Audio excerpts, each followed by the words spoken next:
all glowy in your palms. Girl, Nice to meet I'm you. trying. I was like, let me step my game up for you guys. Anika, I'm so excited to talk to you.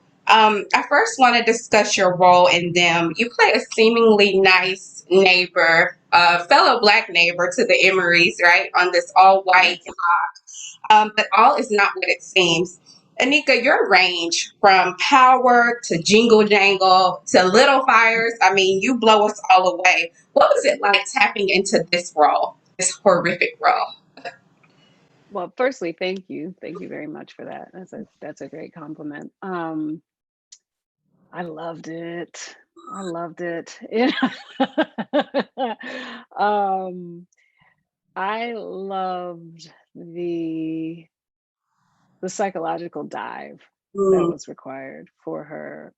I think that, you know, we specifically, we as Black women, in this country particularly, have been shown to be or assumed to be people for whom anything can be done to us, will be all right. We'll make it. They're strong. They don't feel pain.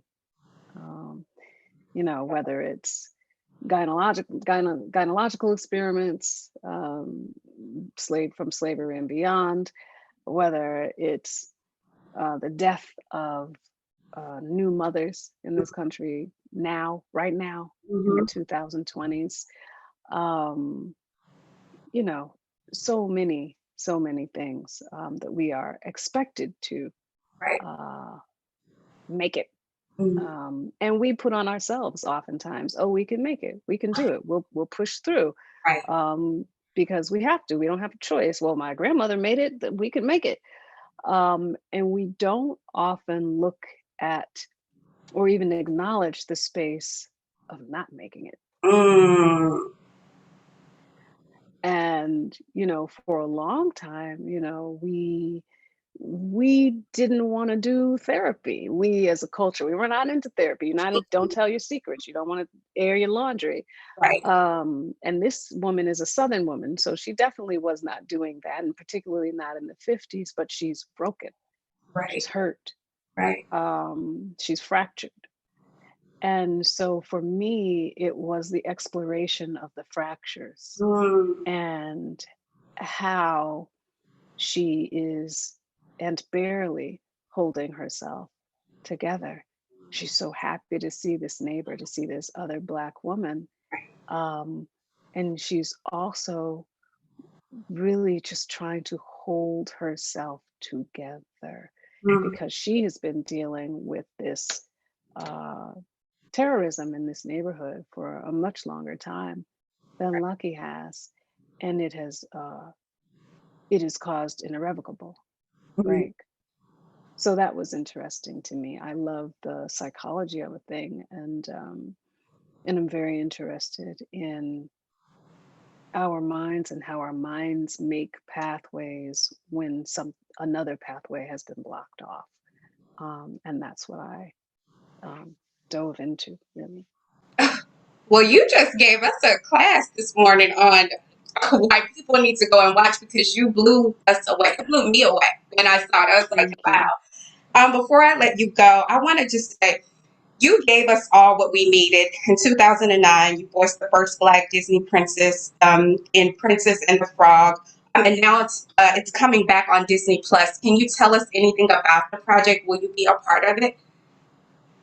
No, I cannot tell you anything about the project. Oh, no! I thought you were going to do something.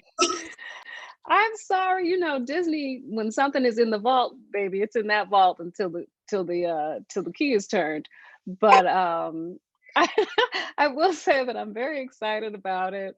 I'm really happy that that Tiana is coming back and will be seen in a more, I don't just in a she'll just be in a more visible platform, because it did seem like she had been forgotten or sidelined for a while, in spite of how the world feels about her and her story. So I'm glad that our voices were heard, not just Black voices either. Right. our voices collectively, people loved Princess Tiana. And so I'm excited. I'm excited that she's coming back. I cannot tell you anything about her because I am not allowed, but We'll have to come back and talk I'm about really glad. it. I want Yes. to ask you, what advice did you have you spoken to Haley to give her any advice? She's a due up to um, uh, play the role of Ariel in The Little Mermaid, the second Black princess. Have you given her any advice at all? And if you haven't, what advice will you share with her? I have not. I haven't spoken to her since we sang for the Disney sing along. I love that. Um, but I think that she just has such a little perfect face, and she has a gorgeous voice. I think very suited to that music and that role, and um, it'll be a beautiful thing to see a Black mermaid Yeah, because people act like we don't exist in the space of fantasy, and it's not true. And if it were true, I rebuke that.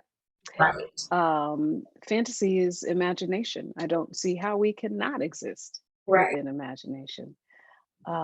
And so it's time to change that. And I'm really excited for Hallie, and I look forward to talking with her about it. I think they're probably in pre-production right now. Um, but I think that she's going to be really lovely. Like she's so perfectly suited. I mean, I can just see those eyes, those big old eyes, that Yes, little sweet face yes, coming up out the water, and it's going to be something really special. It's going to be something really, really a Black mermaid. right. Like, period.